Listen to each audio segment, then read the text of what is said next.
जय जगन्नाथ। आज की इस वीडियो में आपका स्वागत है। तो आज हम लोग बातचीत करेंगे कि थीसिस डिफेंस कैसे कर सकते हैं, उसके लिए कैसे प्रिपेयर कर सकते हैं, उसके ऊपर बातचीत कर लेते हैं। ठीक है। तो अगर मेरा कोई वीडियो को रेगुलरली देख रहा है तो मेरा सिचुएशन अभी आपको पता होगा, जैसे कि आज 2024 हो गया। तो मेरा कंडीशन है कि मैं अभी तक थीसिस सबमिट कर चुका हूँ। जो पीएचडी का थीसिस है उसको मैं अभी सबमिट कर चुका हूँ। अभी फाइनल डिफेंस के लिए मैं वेट कर रहा हूँ। ठीक है, वो कब होगा मुझे पता नहीं। तो लगभग 6.5 साल हो चुका है। मेरा अभी टाइम के हिसाब से, पीएचडी का टाइम के हिसाब से। तो वेटिंग कर रहा हूँ डिफेंस के लिए। ठीक है। तो पहले देख लेते हैं कि जो थीसिस डिफेंस का डेफिनेशन क्या है। ठीक है। उसके बाद हम लोग टिप्स, क्या क्या टिप्स के ऊपर फोकस करेंगे, बातचीत करेंगे। ठीक है। देखो, थीसिस डिफेंस क्या होता है? एक फॉर्मल प्रेजेंटेशन होता है। किसके सामने? एक कमिटी के सामने, जिस कमिटी में आपका रिसर्च गाइड होंगे, जो कमिटी का मेंबर होंगे वो लोग होंगे, जो एक्सपर्ट आपका थीसिस का इवैल्यूएट करेंगे वो लोग भी होंगे। और अगर आपका कॉलेज का या यूनिवर्सिटी का अलाउ करते हैं मास्टर डिग्री स्टूडेंट या पीएचडी का अदर स्टूडेंट को, तो वो लोग भी वहां पे रहते हैं। ठीक है। तो थीसिस डिफेंस में ये लोग सब रहते हैं। तो फॉर्मल प्रेजेंटेशन करना है आपका रिसर्च वर्क के ऊपर। ठीक है। तो इस थीसिस डिफेंस का ऑब्जेक्टिव क्या रहता है कि वहां पे जो कमिटी का मेंबर रहते हैं, ठीक है, वो प्रोफेसर लोग होते हैं नॉर्मली। तो वो देखते हैं कि आप जिस फील्ड के ऊपर रिसर्च वर्क कर रहे हो तो वहां पे आपका कितना पकड़ है। ठीक है। ऐसा नहीं है कि आपको पूरा एक्सपर्ट जैसा ट्रीटमेंट करेंगे कि आप जिस फील्ड में रिसर्च कर रहे हैं आपको सब पता होना चाहिए, ऐसा नहीं है। लेकिन जिस थीसिस में जो जो आप रिसर्च में इंक्लूड किए हो उसके ऊपर आपका पकड़ अच्छा खासा होना चाहिए। वो जजमेंट वहां पे थीसिस डिफेंस में लेते हैं। ठीक है। तो इसको हम लोग पर्टिकुलरली थीसिस डिफेंस का डेफिनेशन बोलते हैं। क्या होता है? एक फॉर्मल प्रेजेंटेशन होता है जहां पे आपका रिसर्च वर्क का एक कमिटी रहेगा, जो कि प्रोफेसर के साथ प्रोफेसर लोग रहेंगे, आपको जजमेंट लेंगे कि आपका काम किस तरह का हुआ है। ठीक है। तो अगर डिफेंस का अगर स्ट्रक्चर देखोगे, जहां पे आप मतलब प्रेजेंटेशन कर रहे हो, उस प्रेजेंटेशन में अगर देखोगे तो लगभग टाइम के बारे में अगर बोलेगे तो 20 से 30 मिनट तक हो सकता है। ऐसा नहीं है कि प्रेजेंटेशन का टाइम, ठीक है, जो आप पीपीटी में बना के स्लाइड बना के रखे होंगे तो वहां पे 20 से 30 मिनट का रहता है। उसके बाद जो कमिटी है वो आप लोग को क्वेश्चन पूछ सकते हैं। उसके बाद जो ऑडियंस में रहेंगे, जो मास्टर का स्टूडेंट रहेंगे या पीएचडी का स्टूडेंट रहेंगे, वो भी आपको क्वेश्चन पूछ सकते हैं। तो यही तीन चीज रहता है। ठीक है। मतलब प्रेजेंटेशन देना है, कमिटी का जो मेंबर है, जो प्रोफेसर लोग है, वो लोग आपको क्वेश्चन पूछ सकते हैं, और जो पोटेंशियल ऑडियंस है वो भी क्वेश्चन आपको पूछ सकते हैं। तो डिपेंड करता है जिस यूनिवर्सिटी में आप मतलब पीएचडी कर रहे हो, वहां पे डिफेंस दे रहे हो, उनका फॉर्मेट क्या है, कौन कौन लोग रहेंगे उस कमिटी में, उसके ऊपर डिपेंड करता है। ठीक है। ये तीन चीज रहेगा आपका स्ट्रक्चर जो रहता है डिफेंस में। प्रेजेंटेशन के लिए क्या होगा? देखो, जो प्रेजेंटेशन ले मतलब आप बना रहे हो अपना पीएचडी का, तो लगभग 30 से 40 स्लाइड्स रहता है, और आपको 30 से 40 मिनट के अंदर प्रेजेंटेशन देना पड़ता है। लेकिन मैं मेरा खुद का बात बता रहा हूँ, जो दूसरे का बात पता नहीं, लेकिन खुद का बात बता रहा हूँ। थीसिस जब सबमिट किया था उससे पहले एक ठो कमिटी के सामने एक ठो प्रेजेंटेशन हुआ था। तो लगभग मेरा एक्सपेरिमेंटल वर्क था, और मैं अच्छा खासा 3-4 पेपर के ऊपर काम किया हूँ, मतलब पब्लिश किया हूँ। और डिटेल में एक्सपेरिमेंटल काम था, तो लगभग मेरा 100 स्लाइड का था। ठीक है। तो जब प्रेजेंटेशन दिया था लगभग 1 घंटा 10-15 मिनट लग गया। ठीक है। अगर उस तरह का रहता है, अगर ज्यादा आप काम किए हो, स्लाइड ज्यादा है आपका, तो इससे कुछ टेंशन नहीं लेना है। ठीक है। क्योंकि आप जो काम किए हो उसको आप जाके प्रेजेंटेशन करना है। लेकिन अगर आपका 30 से 40-50 मतलब 30-40-50 का स्लाइड है, उसी हिसाब से आपका जो टाइम का ड्यूरेशन है प्रेजेंटेशन का, उसी हिसाब से कम हो जाता है। ठीक है। तो उस प्रेजेंटेशन में क्या क्या रहेगा, जिस तरह का आप थीसिस का काम किए हो, मतलब जो बोल सकते हो कि फाइनल प्रेजेंटेशन है थीसिस के लिए, उसके बाद क्या क्या कंटेंट रहेगा जो प्रेजेंटेशन में, उसको आप लिस्ट डाउन कर सकते हो। उसके बाद इंट्रोडक्शन क्या है, लिटरेचर रिव्यू क्या है, रिसर्च मेथोडोलॉजी क्या है, क्या क्या किस पेपर में काम किए हो, उसमें क्या क्या आपको आउटपुट मिला है, रिजल्ट एंड कंक्लूजन क्या मिला है, उसको आप क्या कर सकते हो कि पॉइंट वाइज वहां पे लिख के अच्छा खासा, अगर आपका एक्सपेरिमेंटल है तो फोटोग्राफ्स वहां पे आप इंक्लूड कर सकते हो प्रेजेंटेशन में, ठीक है। प्रेजेंटेशन प्रैक्टिस पहले से करना चाहिए अच्छा खासा, मतलब 4 बार 5 बार 10 बार अच्छे से कर लो ताकि कॉन्फिडेंस आपका अच्छा रहेगा।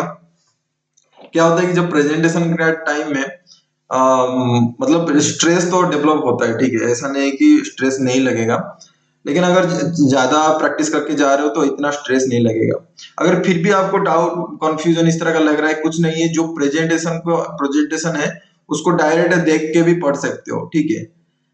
अगर आप 10 बार 12 बार प्रैक्टिस करते हो तो थोड़ा सा आप वहां पे प्रेजेंटेशन को अच्छे से देखो, एक लाइन 2 लाइन वहां पे उठा के बोलो, उसके बाद आप खुद से बोल सकते हो। अगर ज्यादा प्रैक्टिस हो रहा है तो वो ज्यादा टेंशन नहीं लगेगा ऑटोमेटिकली, क्योंकि इतना साल तक आप काम किए हो तो ऑटोमेटिकली वो आ जाएगा। अगर सीरियसली आपका पीएचडी का काम किए हो, अगर आप पीएचडी का काम थोड़ा सा कैसे बताओ, अगर सीरियसली नहीं हुआ है तो उसीलिए आप 10 12 बार अच्छे से प्रैक्टिस कर लो अपना जो पीपीटी है, ठीक है। ड्यूरेशन देखो 20 मतलब 30 40 मिनट तो लगेगा मिनिमम वाला, अगर आप प्रेजेंटेशन दे रहे हो। लेकिन पूरा अगर थीसिस डिफेंस का अगर देखोगे लगभग 2 घंटा भी लग सकता है, ठीक है। ये कैसा क्यों लगता है, क्योंकि जो अगर जो कमेटी का मेंबर लोग है, जो प्रोफेसर लोग है, तो वो अगर आप क्रॉस क्वेश्चन करेंगे तो वहां पे थोड़ा सा टाइम लग जाता है। ऐसा नहीं है कि 2 घंटा कंपलसरी है, 1 घंटे के अंदर भी खत्म हो जाता है, डिपेंड करता है, वो वेरिएशन रहता है। हर एक थीसिस डिफेंस का अलग अलग होता है, ठीक है। मेरा अभी तक नहीं हुआ इसलिए मैं नहीं बोल पाऊंगा, लेकिन ये मैं बोल दिया कि जो मैं अभी थीसिस सबमिट किया था उससे पहले मेरा एक तो प्रेजेंटेशन हुआ था, तो वहां पे लगभग मेरा 1 घंटा 1.5 घंटा का लगभग टाइम लगा था, ठीक है। तो ये वेरिएशन रहता है, जो ड्यूरेशन ऑफ डिफेंस का वो वेरिएशन रहता है, तो उसी हिसाब से आप मतलब दिमाग में सेट करके रखते हो, ठीक है। क्या क्या क्वेश्चन आपको पूछ सकते हैं, तो जो कोर कंटेंट है आपका रिसर्च के ऊपर उसी से ही आपको पूछेंगे। जो आपका रिजल्ट मिला है, जो कंक्लूजन मिला है, उसके बेसिस में आपको क्या क्या इंटरप्रिटेशन कर रहे हो अपना रिजल्ट से, उसके बेसिस में ही आपका जो कमेटी है उस कमेटी मेंबर लोग आपको पूछेंगे, ठीक है। तो जो थेसिस अच्छे से पढ़ के जाना है, 2 बार 3 बार 4 बार अच्छे से पढ़ के जाओ, तो आपको इतना कंफ्यूजन और स्ट्रेस इतना नहीं रहेगा, ठीक है।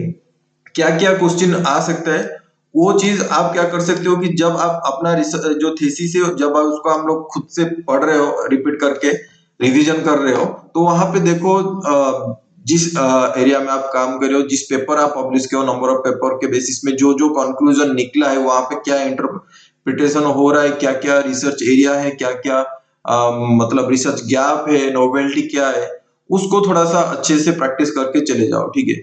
अगर वो जाते हो तो ऑटोमेटिकली आपका जो उसी के बेसिस में ही आपको क्वेश्चन मिल जाएगा, ठीक है। अगर आपको डाउट लग रहा है तो अगर आपका यूनिवर्सिटी में ऑप्शंस है दूसरे का डिफेंस को जाके चेकआउट करने का, तो उसको आप क्या कर सकते हो कि यूटिलाइज कर सकते हो अगर अलाउड है, ठीक है। ड्रेस क्या होगा, ड्रेस कोड फॉर्मल ड्रेस रहेगा, ठीक है। ऐसा नहीं है कि आप फैंसी वाला ड्रेस पहन के जाओगे, जैसे नॉर्मल आप इंटरव्यू के लिए या कॉन्फ्रेंस के लिए जाते हो उस तरह का नॉर्मल फॉर्मल ड्रेस पहन के जा सकते हो, ठीक है।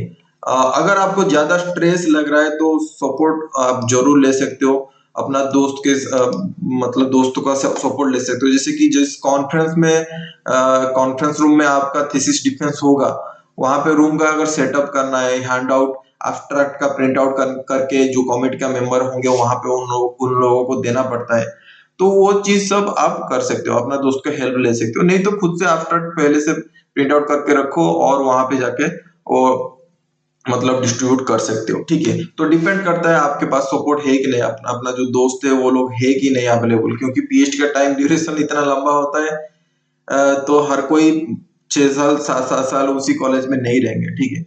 अगर कोई अगर मतलब इस तरह के जूनियर है, मतलब आप जिसे कॉलेज यूनिवर्सिटी में काम कर रहे हो, वहां पे जो आपका मतलब रिसर्च गाइड है उनके अंडर और स्टूडेंट है, तो उनको भी बोल सकते हो कि मुझे ये मतलब एब्स्ट्रैक्ट है उसको प्रिंट मतलब डिस्ट्रीब्यूट करने के लिए, लेकिन खुद डिस्ट्रीब्यूट कर दोगे कुछ प्रॉब्लम नहीं, हैंडआउट्स जो है उसको आप कर सकते हो जिस एरिया में आप काम कर रहे हो, ठीक है।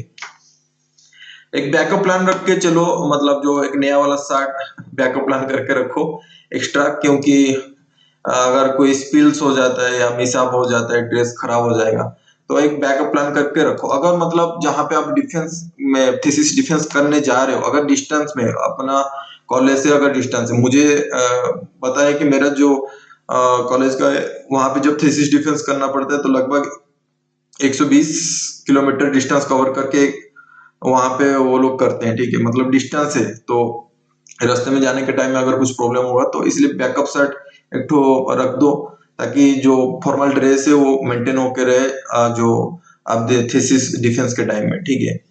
अगर अननोन क्वेश्चन इस तरह का आप आ जाता है तो अच्छा खासा पॉज लो, थोड़ा सा टाइम लो, ऐसा नहीं है कि सडनली आपको आंसर देना है, थोड़ा सा टाइम लो, अच्छे से सोचो, और सोच के बाद जो आपको गेस करना है या रीजनिंग बेस आपको जो आप पढ़ाई कर रहे हो तो जिस रिसर्च वर्क में कर रहे हो उसके बेसिस में आप आंसर दो, लॉजिक बेस आप उसको आंसर दे सकते हो, ठीक है। इससे पता चलता है कि जो आपका एबिलिटी है और जो थॉट प्रोसेस है क्रिटिकली आप सोच पाते हो कि नहीं, अगर आपको इस तरह का थोड़ा सा अननोन वाला क्वेश्चन आ जाता है तो, ठीक है। नेक्स्ट डी ट्रेस टेक्निक क्या है, थोड़ा सा आप ब्रीदिंग प्रैक्टिस कर लो, ठीक है, थोड़ा सा योगा कर लो अगर टेंशन ज्यादा लग रहा है। लेकिन टेंशन अगर आप पीपीटी जो है जो आपका प्रेजेंटेशन है 10-12 बार अच्छे से प्रैक्टिस करके जाते हो तो ऑटोमेटिकली टेंशन कम ही हो जाता है। अगर आप बिना प्रिपेयर करके जाते हो तो ऑटोमेटिकली स्ट्रेस लगेगा। इसमें कुछ मतलब मतलब इसमें कुछ टेंशन लेने का नहीं है, आप अच्छे से प्रैक्टिस करके जाओ, उस प्रैक्टिस में ऑटोमेटिकली आपको स्ट्रेस नहीं लगेगा। अगर प्रैक्टिस नहीं करके जाते तो प्रॉब्लम है, ठीक है, वो ज्यादा स्ट्रेस तो लगेगा ही लगेगा, उसमें आप कुछ कर नहीं पाओगे, ठीक है। तो टोटली अगर देखोगे तो ये पीएचडी थीसिस जब आप डिफेंस कर लोगे और वहां पे अप्रूव मिल जाता है, जो कमेटी का मेंबर है वो अप्रूव कर लेते हैं, तो आपका फाइनली पीएचडी डिग्री मिल जाएगा, जिसका अभी तक मैं वेटिंग कर रहा हूँ। मतलब डिफेंस मेरा अभी तक नहीं हुआ है तो मैं वेटिंग कर रहा हूँ। तो उसके बाद आपको बहुत अच्छा लगेगा, क्योंकि एक पीएचडी का काम खत्म हुआ, अच्छा खासा फील होगा, दोस्तों के साथ पार्टी वार्टी होगा, इस तरह का आप सेलिब्रेशन भी कर सकते हो, ठीक है। अगर वीडियो का अच्छा लगा तो जरूर लाइक करना, दोस्तों के साथ शेयर करना। आज के लिए इतना ही है। जय Jagannath, lots of love from Odisha, see you in the next video, bye.